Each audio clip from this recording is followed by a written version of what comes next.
Hello दोस्तों। नमस्ते, कैसे हैं आप सब। Welcome to exam originals. आज आपका एग्जाम ओरिजिनल में स्वागत है। मेरा नाम अंकित है और मैं आपके साथ बात करूंगा एमपीपीएससी मेंस में टाइम मैनेजमेंट के बारे में और आपको कैसे स्मार्ट स्टडी करना है। दोस्तों, आपको पता है कि आपका एग्जाम बहुत ही नज़दीक आ गया है और आपको अब पढ़ने की ज़रूरत के साथ साथ समय का कैसे प्रबंधन किया जाए और नोट्स कैसे हों हमारे, ताकि हम बहुत जल्दी से उनको रिवीजन कर सकें। आज हम इस पर बात करेंगे। तो दोस्तों, आपको ये पता है कि बहुत सारे हमारे बीच के साथी ऐसे होते हैं जो प्री के पहले ही मेंस की तैयारी पूरी कर चुके होते हैं। तो उन्हें शायद टाइम मैनेजमेंट में उतनी दिक्कत नहीं जा रही, क्योंकि उनके पास नोट्स हैं अपने स्वयं के और अब वो केवल सिनॉप्सिस बनाने में लगे हुए हैं। लेकिन कुछ साथी ऐसे हैं जो प्री के बाद मेंस की तैयारी में लगे हैं और नोट्स बनाते जा रहे हैं, लेकिन फिर भी उन्हें टाइम मैनेजमेंट नहीं कर पा रहे हैं। और बहुत से ऐसे साथी हैं जो प्री तो निकल गया, लेकिन मेंस की कोई तैयारी ही नहीं थी और अब वो हताश निराश होकर बैठे हैं। तो साथियों, एक टीचर होने के नाते मेरा रिश्ता उन स्टूडेंट्स के साथ में ज़्यादा मजबूत होना जरूरी है जो सबसे लास्ट में हैं, जो मेंस की तैयारी कर तो रहे लेकिन हताश भी हो रहे, क्योंकि कहीं ना कहीं या तो वो टाइम मैनेजमेंट नहीं कर पा रहे हैं या कुछ छोड़ते जा रहे हैं। तो साथियों, हम बात करेंगे कि आखिर हम कैसे टाइम को मैनेज करें और हम हमारा फोकस ऐसे सब्जेक्ट पर हो जिनको हम जल्दी से अपने होल्ड कर सकें। तो दोस्तों, मैं आपसे ये कहूँगा कि आपका, यदि आप तीसरी कैटेगरी वाले स्टूडेंट हैं तो आपका फोकस ऐसे सब्जेक्ट पर होना चाहिए जो बहुत छोटे हैं और उन नंबर में उनकी जो, यदि आप मात्रा देखें तो ज़्यादा हैं। मतलब वो कुछ ज़्यादा नंबर के आने वाले हैं और उनमें हमें लिखना या पढ़ना कम है। जैसे उद्यमता हुआ, समाजशास्त्र हुआ।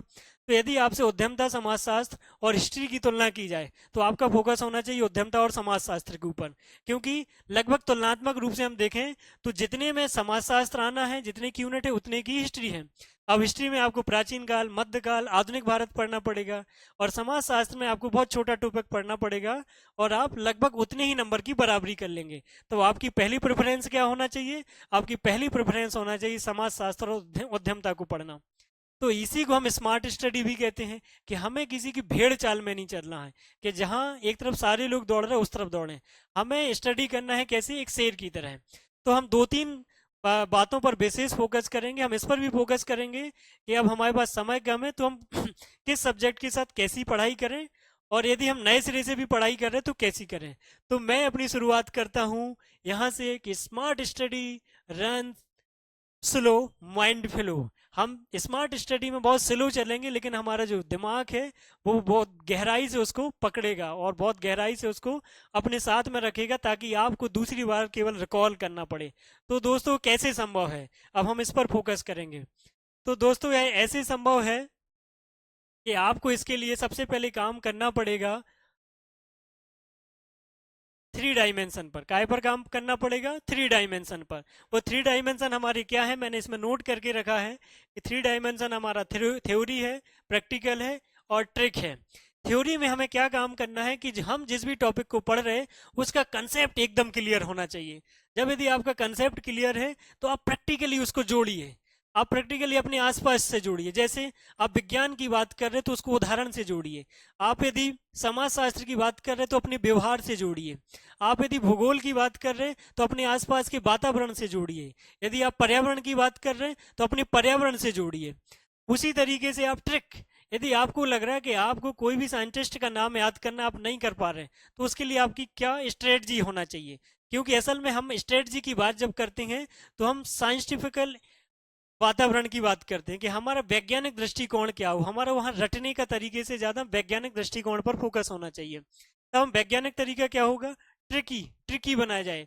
जैसे मैं समाज शास्त्र में बात करूं मेमोरियो की, कि जब हम मादक द्रव्य व्यसन की बात करते हैं तो हमें मेमोरियो का नाम पता होना बहुत जरूरी है। जब भी मादक द्रव्य व्यसन की बात आएगी मेमोरियो का नाम पता होना चाहिए। तो आप कैसे रिलेट करेंगे? आप ऐसे रिलेट करेंगे कि मेमोरियो नाम एक समाजशास्त्री का है।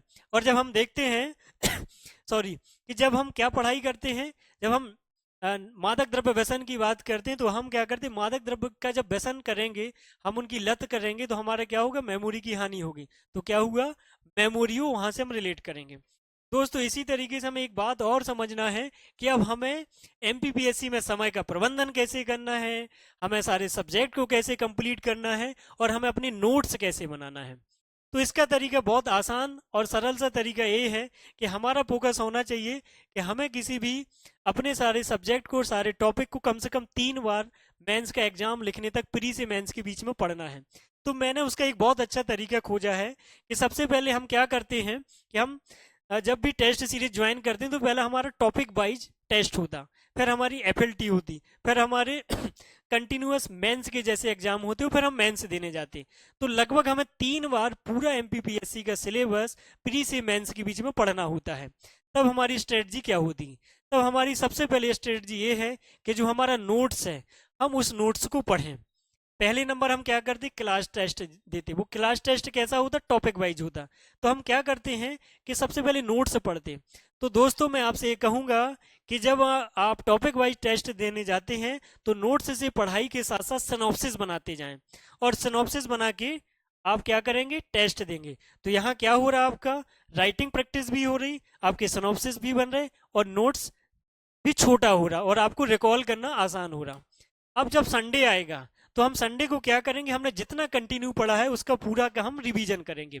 तो हमने जो सिनॉप्सिस बनाया उसका क्या हो गया, संडे को रिवीजन हो गया। तो हम क्या हो गए, हमारी पहली साइकिल कंप्लीट हुई। जैसे ही पहली साइकिल कंप्लीट होती हम आते दूसरी साइकिल पर। हमारा साप्ताहिक क्या होने लगता है, या 4 दिन में क्या होने लगता है, एफएलटी, फुल लेंथ टेस्ट। अब हम क्या करेंगे, अब हम सिनॉप्सिस से पढ़ेंगे। सिनॉप्सिस से पढ़ेंगे और बनाएंगे क्या, पेपर का आंसर। मतलब अब क्या हुआ, पहले हमने नोट्स से सिनॉप्सिस बनाए, अब हम सिनॉप्सिस से पढ़कर पेपर लिखेंगे। साथियों आप समझते हैं सिनॉप्सिस का मतलब है कि यदि आपने 200 पेज की किताब पढ़ी तो उसको आपको 20 पेज में लिखना, वो आपका सिनॉप्सिस है। जब आपकी सेकंड साइकिल एफएलटी की चालू होती है तो आपको उस 20 पेज को पढ़कर 200 पेज में कन्वर्ट करना है, आप में ताकत होना चाहिए। और यदि आपने सेकंड साइकिल में इतना कर लिया तो समझ लीजिए कि आपका कंसेप्ट भी क्लियर हो गया, आपकी थ्योरी भी क्लियर होगी, आपकी ट्रिक भी क्लियर हो गई। और जैसे ही आप सेकंड साइकिल पढ़ेंगे तो आप में इतनी क्षमता और अंदर से उत्साह आ जाएगा कि आप इस स्टेमिना को बरकरार रखेंगे। तो जैसे ही आपका, मैंने कहा कि फाइनल एफएलटी होगी मुख्य परीक्षा की तरह, तीसरी सर्किल में आपके कोचिंग में या आपने जो टेस्ट सीरीज ज्वाइन की है, और वहां पूरा लिख पाएंगे। क्योंकि अब आपके सिनॉप्सिस से आपको एक सब्जेक्ट को 3 से 4 घंटे में रिकॉल करना आसान है, क्योंकि अब 200 पेज आपके काय में आ गए, 20 पेज में आ गए। और जब साथियों आप ऐसा कर लेंगे तो फाइनल जब आपका एमपीपीएससी का मेंस का एग्जाम होगा, आप उस दिन सुबह उठ के एक बार सिनॉप्सिस पढ़ के जाके कंप्लीट कर लेंगे। तो एक तरीका हो गया कि हमने 3 बार मैं पूरे सब्जेक्ट की साइकिल कंप्लीट की, अपनी थ्योरी कंप्लीट की, अपने प्रैक्टिकल कंप्लीट की, अपनी ट्रिक कंप्लीट की, जो 3 डायमेंशन की मैंने आपसे बात की थी। अब साथियों सवाल ये है कि हमें इतना सारा पढ़ना है, सब्जेक्ट हैं, सब्जेक्ट सबसे ज़्यादा रटने वाले हैं, तो हम कैसे रटेंगे और हम इतना ज़्यादा पढ़ेंगे कैसे, हमारा माइंड एब्जॉर्ब कैसे करेगा। तो मैंने अपने व्यवहारिक अनुभव के आधार पर एक सब्जेक्ट को को रिलेट करने का और पढ़ने का तरीका बनाया, वो भी मैं आपके साथ साझा करना चाहूँगा। वो क्या तरीका है साथियों, वो तरीका मैंने ये निकाला है जो मैंने अपने अध्ययन के आधार पर निकाला है। मैंने आपको संपूर्ण अध्ययन बताया, नोट्स बताया। समय प्रबंधन, अब आप देखिए कैसे करेंगे समय प्रबंधन। तो सबसे बेस्ट है नोट्स से सिनॉप्सिस। सिनॉप्सिस क्या होता है, सिनॉप्सिस 200 पेज की किताब 20 पेज में लिख देना सिनॉप्सिस है। फिर 20 पेज पढ़ने के बाद पेपर लिख के आ जाना, आपका नोट्स है। और जब आपने इतना कर लिया तो आप कंप्लीट मानिए कि आपकी तैयारी भी एकदम परफेक्ट है और आपने उस सब्जेक्ट को पूरा गहराई से बहुत अच्छे से समझ के कंप्लीट कर लिया है। अब सवाल दूसरा यहाँ आता है, जो एमपीपीएससी की तैयारी करते हैं, कि अब हमें इतना सारा पढ़ना, लेकिन हम कैसे रटें, कैसे इतना पढ़ते जाएं। तो दोस्तों मैंने इसका एक बहुत अच्छा तरीका निकाला है कि आप इतिहास के साथ हिंदी को पढ़िए।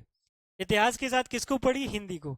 देखिए हिंदी क्या है, हिंदी 2 बात महत्वपूर्ण है। हिंदी एक तो आपकी लेखन कला आपको इतिहास में भी चाहिए अच्छी, और हिंदी में आपकी व्याकरण कंप्लीट हो रही। तो यदि आपका व्याकरण कंप्लीट है अच्छे से, हिंदी राइटिंग अच्छा है, तो आपको इतिहास में जो ज़्यादा डायमेंशन लिखना पड़ रहे हैं, ज़्यादा भाषा लिखना पड़ रही, वो कंप्लीट हो जाएगी। तो हिंदी आपकी बिंदी मतलब डिक्टेंशन भी लगवा सकती, और हिंदी आपका गोला भी लगवा सकती। तो कैसे संभव होगा, इतिहास को हिंदी से रिलेट करके संभव होगा। दूसरा साथियों, मैंने भूगोल को एथिक्स और उद्यमता के साथ को रिलेट किया। अब वो कैसे किया वो आपको लगेगा कि ये तो दोनों अलग बात है। असल में भूगोल जो हमारी पृथ्वी है, जो उसमें जो रहने वाले लोग हैं वही क्या कर रहे हैं, क्योंकि उद्यमता में भी हम एंटरप्रेनरशिप की बात कर रहे हैं, वहां भी हम इंडस्ट्री की बात कर रहे हैं, या हम नैतिक मूल्यों की बात कर रहे हैं, वहां भी हम नैतिक मूल्यों की बात कर रहे हैं। तो मैंने ऐसा अपने अनुभव के आधार पर पाया कि भूगोल को एथिक्स उद्यमता के साथ पढ़ने से हम इस बात को बहुत अच्छे से समझ भी पाते और लिख भी पाते। इसी तरीके से आप देखेंगे राजनीति और अर्थव्यवस्था, क्योंकि जब अर्थव्यवस्था की बात करते तो अर्थव्यवस्था में कहीं ना कहीं हम हमें अपनी राजनीति से रिलेट करते। राजनीति में आर्टिकल हम पढ़ते, नीतियां पढ़ते, पंचवर्षीय योजनाएं पढ़ते, तो वो कहाँ से, वो राजनीति से आ रही। तो अर्थव्यवस्था में भी लगभग हम प्राइमरी सेकेंडरी टर्सरी सेक्टर में जो पढ़ते हैं, जो स्कीम पढ़ रहे हैं, कल्याणकारी कार्यक्रम पढ़ रहे हैं, वो अल्टीमेटली किसका भाग है, वो राजनीति का, संविधान का भाग है। तो हमने जब इसको रिलेट करके पढ़ा तो हम इन दोनों चीजों को पूरक के रूप में बहुत अच्छे से पढ़ पाए। इसी तरीके से विज्ञान के साथ समाजशास्त्र। विज्ञान क्या है, विज्ञान किसी चीज का विशेष और व्यवस्थित ज्ञान।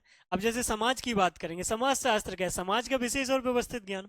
तो समाज और विज्ञान को जब रिलेट करके पढ़ेंगे तो समाज के उदाहरण के आधार पर आप विज्ञान को बहुत अच्छे से समझ पाएंगे, और विज्ञान की थ्योरी के आधार पर समाज को व्यवहारिक रूप से समझ पाएंगे। तो मुझे लगता है ये वाला जो रिलेशन है विषय पढ़ने का, ये बहुत यूनिक और आपके पढ़ने के अकॉर्डिंग है कि आपका दिमाग इसको एब्जॉर्ब कर पाएगा। अधिकांशतः होता क्या है, नहीं तो हम एक दो घंटे पढ़ने के बाद, रटने के बाद दिमाग की वो धारण करने की क्षमता, याद करने की क्षमता थोड़ी शून्य हो जाती। और दोस्तों जब आप ऐसे पढ़ेंगे तो मैंने एक चीज और अनुभव के आधार पर देखी कि आप थोड़ी सा शांति से बैठिए और इस चीज को रिकॉल करिए। जब आप शांति से बैठे हैं, आराम कर रहे हैं, लेटे हैं, तो उसको रिकॉल करेंगे तो ये चीजें आपस में आपकी रिकॉल, एक बार यदि आपने सोच ली उन चीजों को अपने दिमाग में, तो आप ये मानिए वो चीज आपके दिमाग में फिट हो गई और आप उसको एग्जाम में बिना सोचे आपकी हाथ जो है कलम बढ़ाता जाएगा। तो आपको पढ़ने के बाद उसको रिकॉल करना, उसको चिंतन प्रक्रिया से जोड़ना और फिर उसको राइटिंग करना जरूरी काम है। अब ये कैसे करेंगे, तो मैंने इसके लिए भी एक आइडिया बनाया है कि सबसे पहले हम कहते हैं कि सुबह पढ़ने में हमारा मन सबसे ज्यादा लगता। तो सुबह आप क्या करिए, अध्ययन करिए, याद करिए। क्या याद करिए, इतिहास पढ़िए, आप साइंस पढ़िए, सुबह के टाइम में उद्यमता पढ़िए। दोपहर में आप क्या करिए, राइटिंग करिए। जब हमारा पढ़ने में मन नहीं लग रहा तो राइटिंग करना, राइटिंग हमें जरूर करना। जैसे मैंने आपसे कहा कि पढ़ना है, आपको रिकॉल करना, चिंतन से जोड़ना, एग्जाम्पल से जोड़ना, जो मेरा 3 डायमेंशन भी कहता कि पहले हमें क्या करना, सिद्धांत थ्योरी कंसेप्ट क्लियर करना, फिर हमें उसको प्रैक्टिकली लेना और फिर ट्रिकी बनाना। तो राइटिंग करेंगे। शाम को आप मैथ लगाइए, मैथ लगाइए। मैथ लगाने से असल में होता क्या है कि जब आपका दिमाग भर जाएगा, क्योंकि दिमाग रटने से संकुचित होता, समझने से दिमाग फैलता है, और मैथ जब लगाते तो दिमाग वैसे भी विकसित होता है। तो यहाँ आप क्या करिए, मैथ को लगाइए, और मैथ लगाने के बाद फिर पढ़ाई करिए। तो मुझे लगता है ये वाली साइकिल भी आप अपनाएंगे तो आपको जो लगता है कि हमें 8 से 10 घंटे पढ़ने के बाद बहुत बोरियत है, दिमाग भर रहा, वो शायद नहीं होगा और बहुत आसानी से आप पढ़ भी पाएंगे। तो एक तरीका मैंने ये भी निकाला था, तो वो मैं आपके साथ साझा किया, और आप मुझे लगता है इसके आधार पर समय भी प्रबंध कर पाएंगे, सारे सब्जेक्ट को कंप्लीट भी कर पाएंगे और पढ़ पाएंगे। अब एक बात और आपके साथ करना चाहूंगा, वो बात ये है कि सिनॉप्सिस की बात हुई, वो बात, अब हमें महत्वपूर्ण बात इस पर ध्यान रखना है कि हम अब मेंस की पढ़ाई करने जा रहे हैं। अब आप कितना रटेंगे, कितना करेंगे, तो इसलिए मैंने सिनॉप्सिस की बात की। अब सिनॉप्सिस भी कैसे बनाना, तो आप 3 रजिस्टर लीजिए और उसको 3 भागों में बांटिए हर सब्जेक्ट का।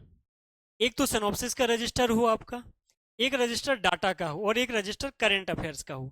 अब डाटा का रजिस्टर में आप क्या करेंगे, डाटा का रजिस्टर में ऐसा करेंगे आप कि जैसे मान लीजिए आप हिस्ट्री की बात कर रहे हैं सबसे पहले, तो हिस्ट्री में बढ़िया सिनॉप्सिस छोटा बनाइए और उसमें मेन आंकड़े डालते जाइए कि जैसे आपने बाबर पढ़ा तो बाबर एक ऐसा सर्कल बनाइए और बाबर के युद्ध सीजिए, 1526, 27, 28, 29। क्या क्या युद्ध है, पानीपत का युद्ध, खानवा का युद्ध, घाघरा का युद्ध और चंदेरी का युद्ध। सीधे ऐसे ट्रिक बना लीजिए, ऐसे डाटा की 30 से 50 पेज की कॉपी हो, इससे ज्यादा नहीं होना चाहिए, और पूरा डाटा। अब जैसे स्कीम आई तो कोई जैसे लाडली बहना योजना कब से शुरू हुई, योजना का नाम, लाभान्वित का नाम, और क्या इसमें स्कीम में लाभ दिया जा रहा, प्रधानमंत्री किसान सम्मान निधि योजना, मुख्यमंत्री किसान कल्याण योजना, लाडली लक्ष्मी योजना। तो इनको आपको ऐसे करना, फिर मिनरल्स में भी आप ऐसी करिए, जैसे भारत में मिनरल्स का पढ़ रहे हैं तो आप उत्पादन पढ़िए, भंडारण पढ़िए और उसकी रैंक पढ़िए कि क्या रैंक है। तो एक आप क्या करेंगे, डाटा की एक कॉपी बनाइए और उसमें ऐसे मिनरल्स लिखते जाइए। इसी तरीके से करंट अफेयर्स का भी एक नोट्स होना चाहिए ताकि जब आप ये छोटा सा नोट्स पढ़ेंगे, जो आपको यदि आप अपने आंसर को करंट के साथ रिलेट कर रहे हैं तो उसमें क्या दिख रही, उसमें नवाचार दिख रहा। क्योंकि आप देखते हैं कि एक एक नंबर पीएससी मेंस में बहुत महत्वपूर्ण है और सिलेक्शन में एक नंबर से ही लोग मात खा जाते हैं। तो यदि आप उसको करंट से रिलेट कर रहे हैं, करंट आपको डेटा वाइज बिल्कुल नहीं लिखना, करंट आपको टॉपिक वाइज लिखना। क्योंकि data wise, sorry, date wise यदि आप करंट लिखेंगे आप कुछ नहीं कर पाएंगे। टॉपिक वाइज ऐसे लिखिए कि आप छांटिए कि हिस्ट्री के टॉपिक का मेन करंट अफेयर्स क्या है। जैसे वर्तमान में आप देखेंगे सिंधु घाटी सभ्यता को लेके उसकी जो लिपि उसको पढ़ने के लिए तमिलनाडु सरकार ने क्या किया, एक फंड रेज किया। तो आप उसको डाल दीजिए काय में, हिस्ट्री में। फिर आप जाएंगे पर्यावरण भूगोल में जाइए तो आप देखेंगे कि मध्य प्रदेश में क्या हुआ, एक टाइगर रिजर्व बना दिया गया। किसको बनाया गया, टाइगर रिजर्व, माधव राष्ट्रीय उद्यान को। तो उसको ऐसे टॉपिक वाइज बांटते जाइए, तब आप उसको कर पाएंगे। इकोनॉमिक्स का टॉपिक है, अभी आर्थिक सर्वेक्षण 2024-25 आ गया। उन्होंने सीधा कहा कि 6.4% आपकी वृद्धि दर है और 25-26 में 6.3 से 6.8 के बीच में रहेगी। तो इकोनॉमिक्स के आंकड़े अलग डाल दीजिए, पर कैपिटा इनकम कितनी है, आपका उत्पादन कितना है, राजस्व घाटा कितना है, जो आंकड़े आपको लगने वाले उनकी टॉपिक वाइज बना लीजिए। तो आप ऐसे 3 रजिस्टर बनाइए, एक सिनॉप्सिस का रजिस्टर, एक डेटा का रिजल्ट, एक करंट अफेयर्स का रजिस्टर। और जब आप ऐसा कर लेंगे तो मुझे लगता है आप उसकी आपकी पीएससी पर पकड़ भी मजबूत होगी, सब्जेक्ट पर भी पकड़ मजबूत होगी। और यदि कहीं आपके 1-2 नंबर से सिलेक्शन रुक रहा था तो शायद वो नहीं रुक पाएगा। अब अंत में बात हम निबंध की करते कि निबंध आखिर कैसे करें। तो मेरी समझ ये है कि निबंध आपको कंटिन्यू करना। अक्सर होता क्या है कि स्टूडेंट निबंध पढ़ते ही नहीं है, उन्हें लगता है नहीं निबंध तो बन जाएगा, जबकि सबसे जरूरी निबंध पढ़ना होता। क्योंकि निबंध में बहुत सारे लोग निबंध में ही फेल हो जाते और वहां से बाहर हो जाते। उनके 5 पेपर बहुत अच्छे गए लेकिन निबंध का पेपर गड़बड़ हो गया और फेल हो गए, तो वहां उनका सिलेक्शन रुक जाता है और सिलेक्शन से बाहर भी हो जाते हैं। तो निबंध के लिए छोटी सी बात है कि जो आपका निबंध है उसका मतलब है निबंध। जो आपका निबंध है वो बंधा हुआ होना चाहिए, जो आपका सब्जेक्ट है उसके अनुसार। तो कैसे होगा बंधा हुआ, विषय से बंधा हो, विषय वस्तु की सटीकता हो, तारतम्यता मतलब ऊपर वाला स्टेंजा नीचे वाले स्टेंजा से जुड़ा हो, थ्योरेटिकल भी जुड़ा हो और भावनात्मक। इसमें आप कहावतों लोकोक्तियों का प्रयोग कर सकते हैं, इस लेकिन इसमें स्पष्टता होना चाहिए और भाषा में पकड़। अब भाषा में यदि पकड़ चाहिए तो आपको क्या करना पड़ेगा, राइटिंग करना पड़ेगा। राइटिंग जब करेंगे तो शायद भाषा में पकड़ रहेगी। इसी तरीके से साथियों एक आंसर लिखने के तरीके पर और छोटी सी बात करेंगे कि जब भी कोई आंसर पूछा जाए तो सबसे पहले उसकी प्रस्तावना या उसका परिचय दीजिए।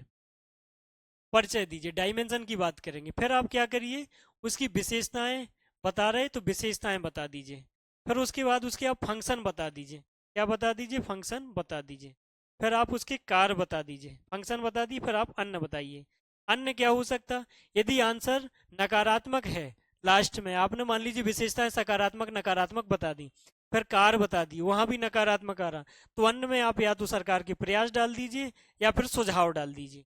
तो लिखने का तरीका ऐसा होना चाहिए, चाहे वो आपका 2 मार्कर हो, चाहे आपका वो 7 मार्कर हो और चाहे 10 मार्कर हो।